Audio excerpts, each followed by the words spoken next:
Now, dissent and internal rebellion are proving to be an obstacle for the BJP's ambitious plans of sweeping Karnataka in the upcoming Lok Sabha polls. In fact, there are simmering tensions in several key seats like Shimoga, Tumkur, Chitradurga, Davangere, Chikkaballapura, and in fact, even in Belagavi. Now, the BJP might be dismissing all of these right now, but looking at the multiple meetings that Amit Shah is chairing today, including with the rebels from the troublesome seats, it does in fact paint a different picture.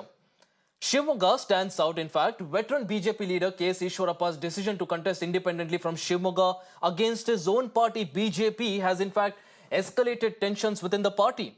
Amit Shah, in fact, went as far as dialing the rebel today and summoning him to Delhi. But Eshwarappa, on the other hand, said that while he will go to Delhi, he will not back out. He will not take back his decision of taking on the BJP as an independent candidate. So clearly there, Eshwarappa has made up his mind to ensure that he takes on the BJP and he teaches a lesson to what he calls as internal party politics. Now let's listen into what KS Eshwarappa said after he got a call from Amit Shah. ಅದಕ್ಕೋಸ್ಕರ ನನಗೂ ತುಂಬ ನೋವಾಗಿದೆ. ಇಡೀ ಕರ್ನಾಟಕ ರಾಜ್ಯದ ಕಾರ್ಯಕರ್ತರು ಭಾರತೀಯ Janata party ಶುದ್ಧೀಕರಣ ಆಗಬೇಕು ಅಂತ ಅವರು ಅಪೇಕ್ಷೆ ಪಟ್ಟಿರೋದಕ್ಕೋಸ್ಕರ ನಾನು ಸ್ಪರ್ಧೆ ಮಾಡ್ತಿದ್ದೀನಿ ಅಂತ ಹೇಳಿದ್ಮೇಲೆ ಕೊನೆಗೆ ಅವರು ನಾಳೆ ದಿನ ದೆಹಲಿ ಬರಬೇಕು, ನಿಮ್ಮ ಹತ್ರ ನಾನು ಮಾತಾಡ್ತೀನಿ ಅಂತ ಹೇಳಿದರು. ನಾನು ನಿಮ್ಮ ದೊಡ್ಡವರಿದ್ದೀರಿ, ದೊಡ್ಡವ್ರ ಮಾತನ್ನು ನಾನು ಮೀರಿದೆ ಅನ್ನೋ ಭಾವನೆ ಬರಬಾರ್ದು. ನಾನು ಖಂಡಿತ ದೆಹಲಿ ಬರ್ತೀನಿ. ದೆಹಲಿ ಬಂದಾಗಲೂ ಕೂಡ ನನಗೆ ಚುನಾವಣೆಯಿಂದ ವಾಪಸ್ ತಗೊಳ್ಳಿ ಏನಂತ ನೀವು ಸೂಚನೆ ಕೊಡಬೇಡಿ, ಕೊಟ್ಟರೆ ಮಾತ್ರ ಸಮಸ್ಯೆ ಆಗುತ್ತೆ ಅಂದೆ.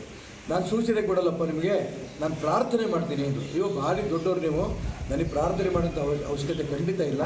ಅದು ನನ್ನ ಉದ್ದೇಶ ನಿಮಗೆ ಸಮಾಧಾನ ಆಗಿದೆ ಅಂತ ನಾನು ಭಾವಿಸ್ತೇನೆ. ಈ ಉದ್ದೇಶಕ್ಕೋಸ್ಕರ ಚುನಾವಣೆ ಸ್ಪರ್ಧೆ ಮಾಡ್ತಾ ಇದ್ದೀನಿ. ಚುನಾವಣೆ ಸ್ಪರ್ಧೆ ಮಾಡ್ತಾ ಇರೋಂಥ Now this is KS Eshwarappa, who's clearly made it clear that while he will remain loyal to the BJP, on the other hand, he will continue to contest against the party as an independent candidate. Well, as ironic as it sounds, it really seems like there's a lot of trouble brewing for the BJP in Karnataka. Meanwhile, Amit Shah also held a core committee meeting with leaders from Tumkur, Chitradurga, Davangere and Chikkaballapura, all of these constituencies where there are issues, and Amit Shah is now trying his best to resolve these issues. In fact, the key issue that the rebels have raised is former CM BS Yediyurappa's son being made the state BJP president. In fact, Amit Shah also held a round of talks with the former Chief Minister BS Yediyurappa to address the rebellion within the party and also to manage the dissatisfaction among the members denied tickets in the various Lok Sabha constituencies. Madam, I will tell you today, we are going to win minimum 25 to 26 seats. There is no doubt about it. I am going to start my tour from day after tomorrow. You will see the response, how people are going to react. So I have 100% confidence we are going to win minimum 25 to 26 seats. We'll of course be discussing this and a lot more, but also let's cut across to Home Minister Amit Shah's rally, who's of course in Ramanagara right now. Deepak joins us. Deepak, get us more details of what's the turnout like, what's the mood like out there, because it's the Home Minister himself who's in Karnataka trying his best to ensure that on one side he puts out the rebellion that is brewing in the Karnataka Congress, Karnataka BJP in fact, and on the other hand he also ensures that the BJP of course repeats what it did in 2019.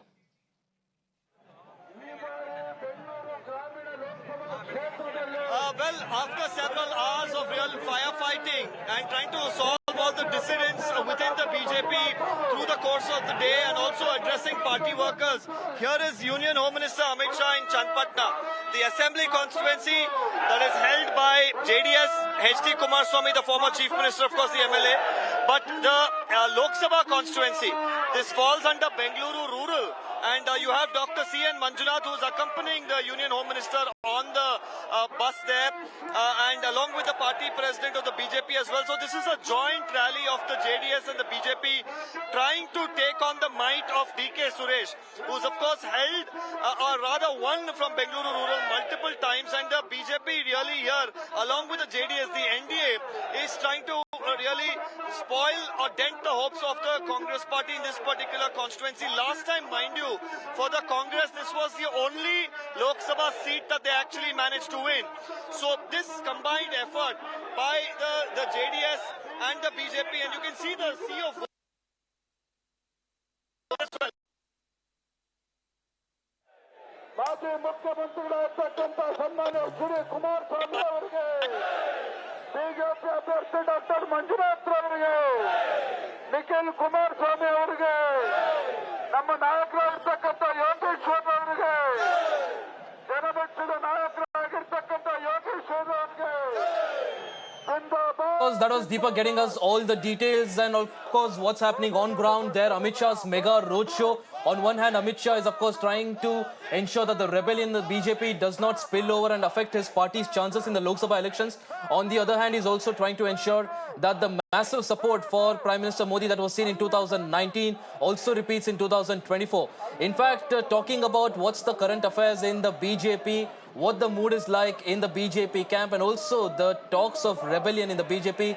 Joining us on the broadcast is Basangauda Patil Yatnal, BJP MLA and one of the senior leaders of the Bharatiya Janata Party in Karnataka, who has time and again been voicing his opinion against the state government. In fact, even when it was the BJP government in power. Mr. Yatnal, appreciate you joining us on the broadcast. First of all, thanks a lot for taking your time out. Help us understand what's happening in BJP Karnataka right now. Because on one hand, we see that Amit Shah is in Karnataka. He's trying to speak to the leaders. On the other hand, senior leaders like KS Eshwarappa clearly saying that there are dynastic politics at play in Karnataka. And of course, he's going to be ensuring that BJP, especially people like Yediyurappa, are taught a lesson. नमस्कार जी। नमस्कार sir. आवाज आ रही है sir आपको? Hello. Mr. Yatnal, if you can hear us right now, help us understand what's exactly happening in Karnataka BJP. Because on one hand, we're looking at Amit Shah, who's come in Karnataka. He's of course saying that everything is fine. But on the other hand, we see leaders like KS Eshwarappa who continue to maintain that he will be contesting as an independent. Karnataka में प्रधान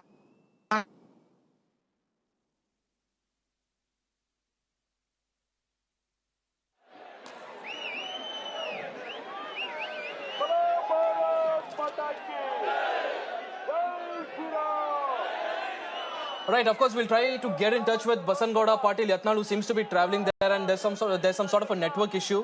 But also joining us on the broadcast are Anand Gurumurthy from the BJP, Dhruv Jatti from the Congress, and Arun BS, who's a senior journalist. Appreciate you joining us on the broadcast, gentlemen. We're of course talking about what the BJP is doing in Karnataka. Amit Shah, of course, holding this mega roadshow even as we speak right now. Massive gathering, but will this convert into seats? That's the big question. Let me start with Mr. Anand Gurumurthy. Mr. Gurumurthy, Amit Shah is speaking to all the leaders out there across different constituencies, trying to persuade them. Now, we are talking about a core committee meeting. Now, that is the name that is being given, but never in the past have we seen a home minister, at least in the BJP, someone so senior, come down just before the elections and try to speak to every single local leader. So clearly, there seems to be a lot of trouble in the BJP. This should not be seen as trouble. Okay. See, Karnataka BJP is one of the strongest within the BJP structures of states. Okay. And we have highest number of karyakartas. So the number of aspirants for 28 seats that we have is a lot in Karnataka. And today, since, it is predicted that BJP will win a lot of seats, everybody, is interested in contesting, and every other person wants to contest and become an MP here from Karnataka. So there are a lot of aspirants, and because of too many aspirants, there will be some kind of, a sadness when they don't get a ticket. And many people were trying from past 1 year plus. So it is something, within the BJP party, the tall leaders who are all there want to, directly interact and make sure that they don't feel bad, so that they get other opportunity to serve the people in future. So it is important that people like Amit Shah, who are our senior leaders, talk to everyone. And it should not be seen as something, okay, the party is going disarray or something like that. There are too many aspirants because of the fact that Karnataka is a very strong, organized BJP.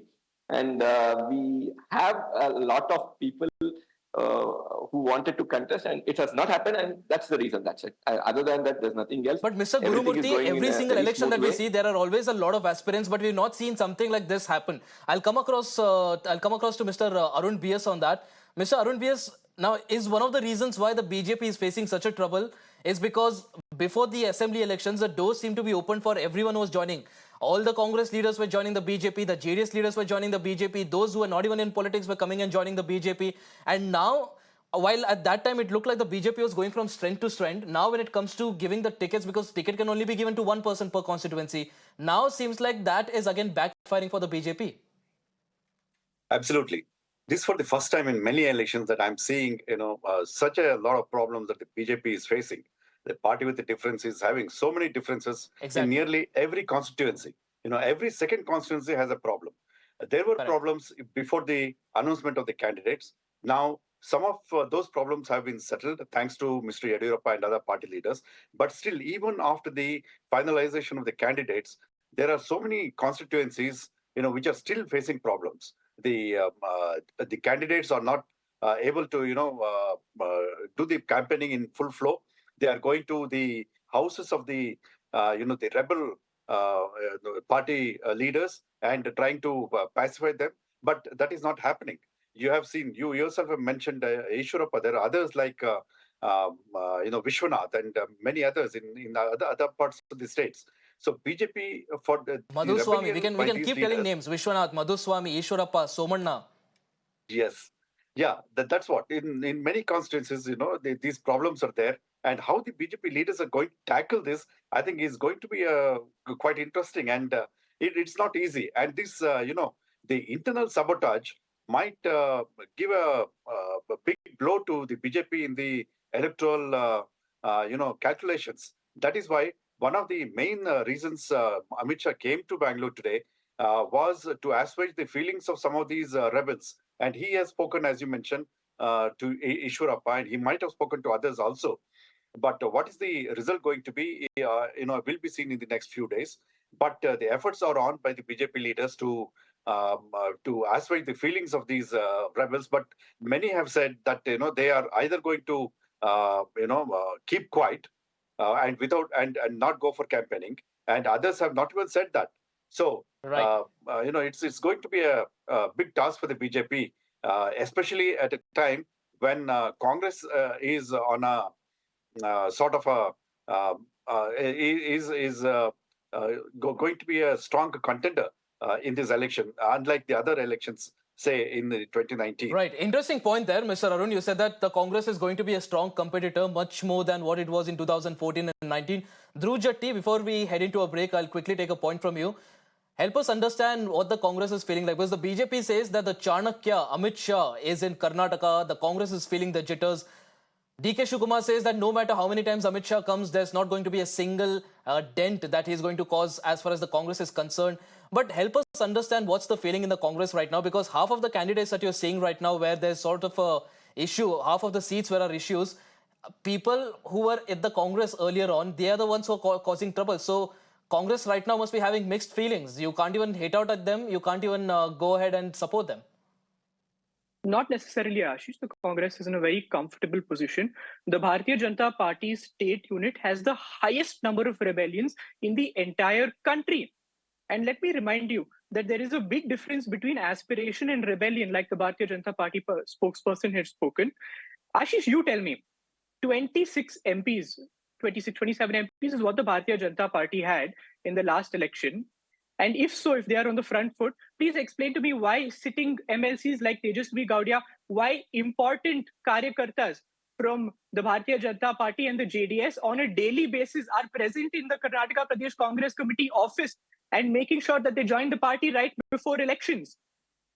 If this isn't a high-intensity election for the Congress party, and if this doesn't show clear rebellion from the Bharatiya Janata Party and the JDS, the fact that their own party workers do not have faith in them to win the election, then please tell me what a rebellion is. From the traditional old Mysuru region until Bidar, until Kalyan Karnataka's Bidar, the Bharatiya Janata Party is suffering with high-intensity rebellion. And this is the reality of the Bharatiya Janata Party today. Talking about the BJP's Chanakya, Amit Shah is in Karnataka, but much more than the BJP targeting the seats, much more than the BJP continuing its spree that it started in 2014-2019 in Karnataka as far as the Lok Sabha elections are concerned. Looks like the BJP right now is in damage control mode. Amit Shah, more than his rallies, is focusing on the core committee meetings where he's trying to meet the leaders who are causing rebellions. And to discuss more on this, our guests continue to be on the broadcast. Anand Gurumurthy from the BJP, Dhruv Jatti from the Congress, Arun BS, who's of course a senior journalist as well. Anand Gurumurthy, we of course heard our Congress guest here talk about the rebellion in the BJP. He says a lot of BJP leaders who are supposed to be out there campaigning for the BJP, asking for votes in the name of Modi, are right now sitting at the KPCC office. Why do you think that's the case? Aware, Dhruv Jatti, and tell your leaders that they might be Trojan horses. Huh? Be careful about that. Okay.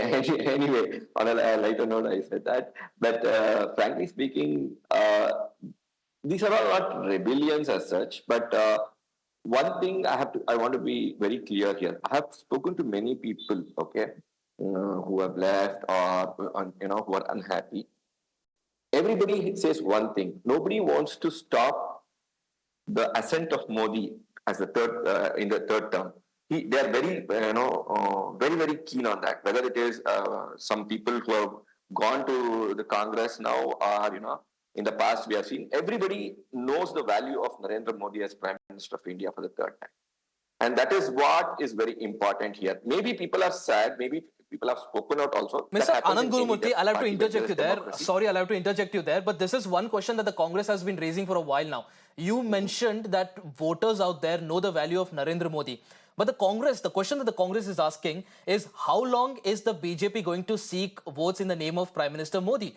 When are the individual candidates going to come forward and take ownership of their constituencies? How long are you going to hide behind the mask of Modi? That's what the Congress has been asking. No. See, Modi ji's strength is, as he says, 140 crore people, all the karyakartas of BJP. If it is the electoral politics only, all the karyakartas, from our booth karyakarta to our MP, MLAs, all are Modi ji's strength. He's our front face, and that is there. But if you Congress tries to twist it, and this India Alliance tries to say that individual leaders are not useful in the party, only Modi ji, all that is there, okay? But he's our leader, he's the captain, okay? And he's running the ship very well. But to run a ship also, he has to take everybody together, and he has done it very well. And all our leaders have contributed in the right way. And that is why BJP is such a big political party, why Congress has failed in all terms.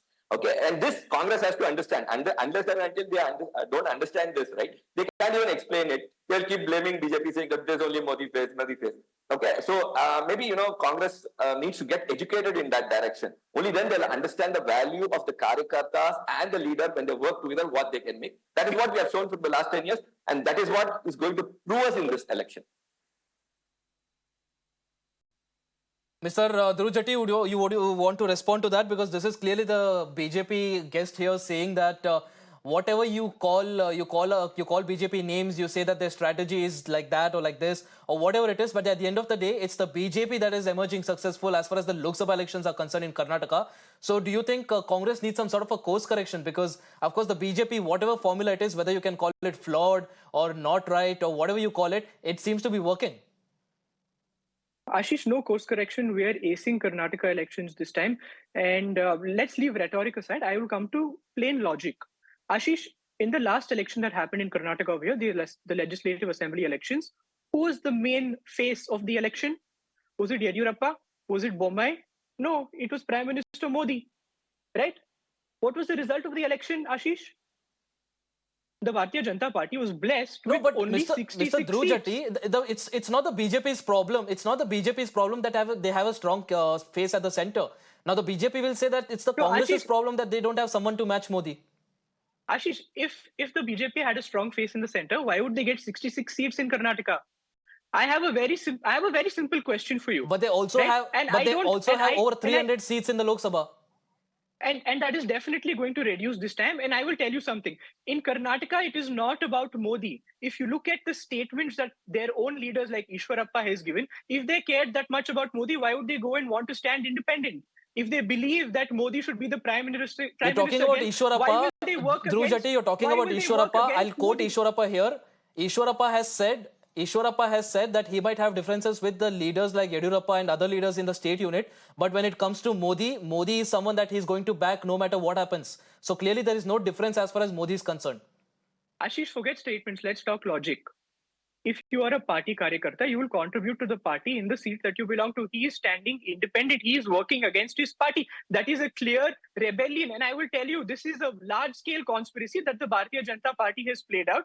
And it looks like there are two camps that exist. And that is one that wants to dismantle the Yediyurappa family. And the other is the aspirational second-line Bharatiya Janata Party leaders that will go to any extent and an extent to even lose the elections in Karnataka to make sure that the state unit is fragmented into two. This is the situation of the Bharatiya Janata Party. So please tell me where in Karnataka they are getting even more than 10 seats. Okay. Mr. Gurumurthy, would you like to respond to that? Yes. See, basically, a Congress spokesperson, I think, was, is not aware of 2019 elections, or, he's just trying to cover it up. The fact of the matter is, we had 25 seats, and even one of the independents supported us in the run. So this is the kind of thing. And then comes the coalition with JDS, which makes us 27 strong. Okay. Only one MP seat the Congress has as on date, and now the elections are on. So we have a coalition with the JDS, and they were the vote splitters in our state. So we both are on one side. And we have the 2019 elections. We have a very strong leader like Modi. With all this, he says, I am talking rhetoric while he's talking logic. So I don't know. This is a tragedy of Congress. Okay? They don't look inside. They don't look at the data properly. They try to paint a picture, which might be they were successful in certain states. But soon people have realized that Congress is a liar party. They can only speak lies. And they cannot deliver, because most of the things that were delivered Mr. in the last 10 Gurumurthy, years... absolutely agreed that the BJP has the numbers right now. There is no second word about it. The BJP does have the number. But I think, the Congress spokesperson here does have a valid point. The fact that at this moment, when you look at the Lok Sabha elections in Karnataka, the Congress looks like a much more united house than the BJP. That's a fact. Fact is, one more thing, Ashish. In the Congress, they were not ready to even contest. There were no aspirants in Congress. Finally, they were told by their leaders, hey, your daughter, your son, he has to contest. Your family member has to contest. You will lose your ministry if he doesn't win. These are the conditions put for all these, next generation leaders who are standing for election in Congress. No candidate was coming forward. They know that they will get defeated. So no candidate Mr. was Anand coming Gurumurthy, forward. sorry, I'll have to cut you short there. It's pretty ironic that the BJP talks about the sons and daughter dynasty politics when the whole issue right now in Karnataka BJP is the fact that BS Yediyurappa's son is the state BJP chief. Ashish, please hear my whole statement. I'm not talking about dynastic politics here. I'm telling that there were no aspirants. Ministers were told, you contest. They told, no, we want to be ministers in Karnataka because we know very well we will get defeated in the MP, then, something else will happen. So I don't want to, contest. Dhruv Jatti, you respond to that, please. Does the Congress not have candidates in Karnataka? Ashish, let me come to it again. Okay, make sure that they win. If they don't win, you lose your ministry. These are the kinds of big cuts they have given to their own people, Congress. And that is when 28 people got ready to contest. That is the fate of Congress in Karnataka. And they talk about BJP. Okay, their own house is on fire because there are no aspirants. That is why there is no fight. We are feeling, okay, Baba, somebody has gone and contested. I don't want to be answered. That is the kind of thing Congress has on its plate. And they talk about other parties. And they know all the numbers. Ashish, I would like to come in. Okay, Dhruv Jatti, I'll ask Dhruv Jatti to respond to this. Mr. Dhruv Jatti, you tell me, does the Congress not have candidates in Karnataka? That's the direct question that you're asked right now. Ashish, I think this WhatsApp university kind of, rhetoric should be kept to WhatsApp and not brought to national television. The Congress party has a clear-cut way of selecting candidates and just works purely on quantitative and qualitative methods involving ground surveys. Now, whoever's name was prominent on a ground survey, they have received the ticket. And you were saying, speaking about dynastic politics, I think you forgot to mention the other son, Raghavendra, who's contesting in Shimoga. So let's not get to dynastic politics. This clearly shows that the Bharatiya Janata Party, we can also, Mr. Anand Gurumurthy. Anand, I did not. Anand, come on, Anand, you're a senior spokesperson. Let's not interrupt each other. I didn't interrupt you. Let's show some manners. Okay. Now the Anand Gurumurthy spoke about the JDS. No need of using such hard language. Okay? JDS. No. Where is When you are using hard language, you are going to. Where is JDS? Yeah, Where what is is that JDS manners coming thing? into the picture, into this What election? mannerless thing did I Where do? is Come on, where keep is your language in JDS? control. This is Where election is time. JDS coming? I'm sure Congress is losing, but that doesn't mean that you can just talk anything and get away, No, no. Dhruv Jatti.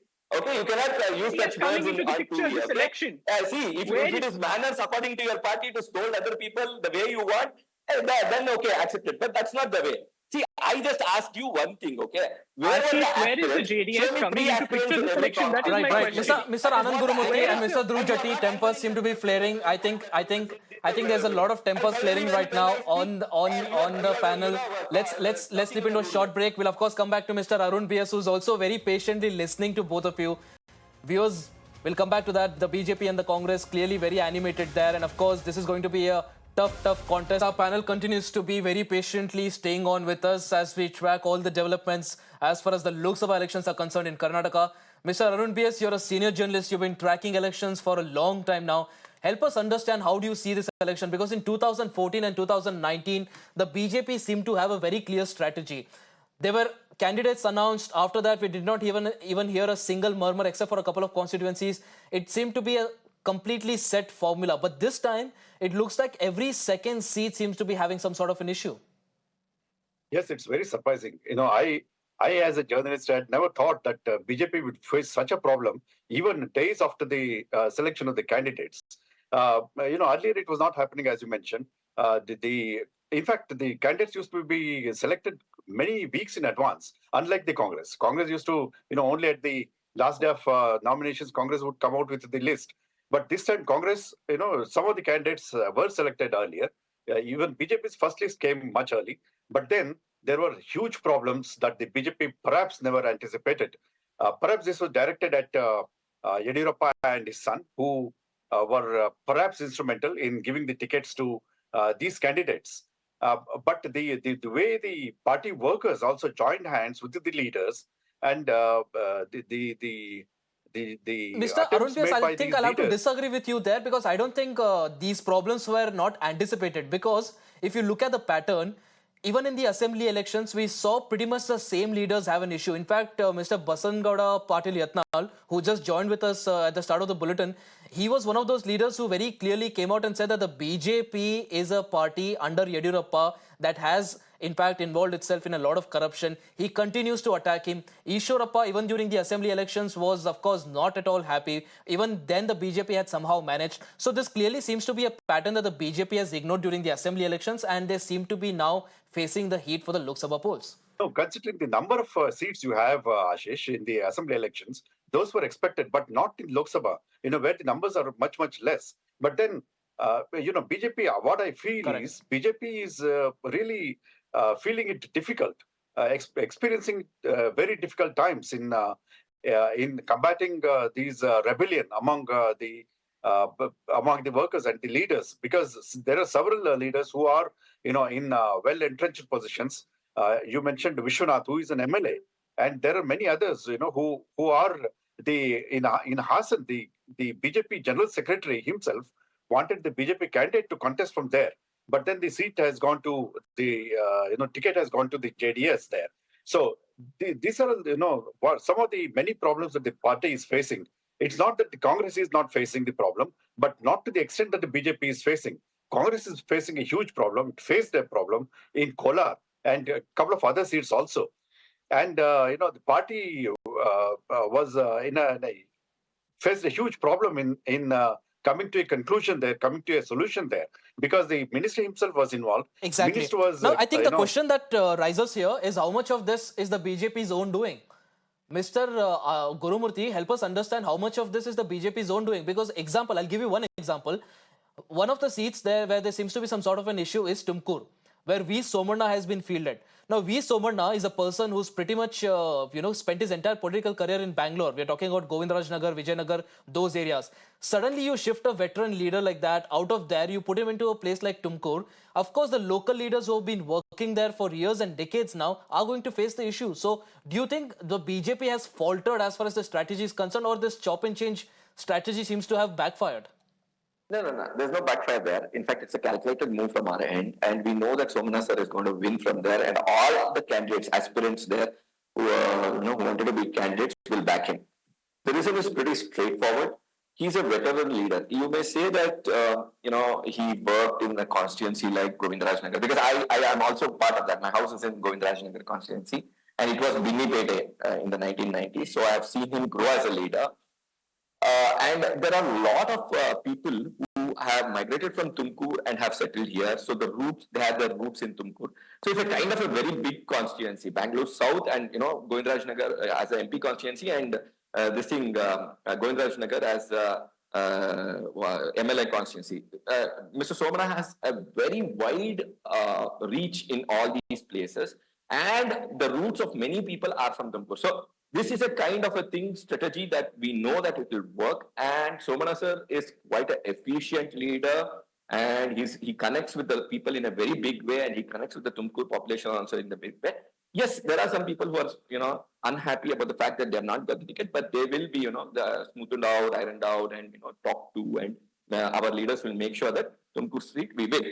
Now, one more aspect you asked was, what is the kind of strategy? Why BJP is doing like this? See, basically, we have, as I said in the beginning, a lot of aspirants, and we have only 28 seats. But what we are seeing here is we are trying to give people candidates who have worked all through your life, especially the example that you gave, Somana.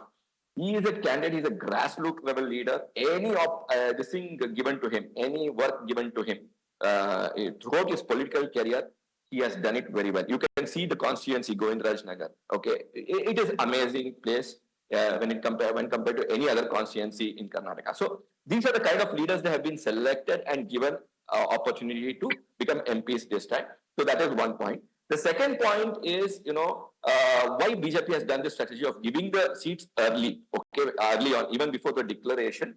And these kind of rebellions or, aspirants are coming up and telling, no, we are not going to support is happening. See, last time it was too close to the elections. So these things happened just before the voting, 1 week before the voting. So these were not, taken care of in a very good way. Mr. Anand Gurumurthy, of course, we can talk about the reasons in hindsight. We can talk about a lot of things that went wrong, or a lot of things that the BJP could have done differently. But the fact of the matter is that the BJP clearly seems to have not got the formula right, because you're talking about Govindarajnagar, you're saying that you're, of course, one of those people who lives there. Based on the previous experience, it doesn't work. Mr. Anand Gurumurthy, let's be honest here, the formula hasn't worked.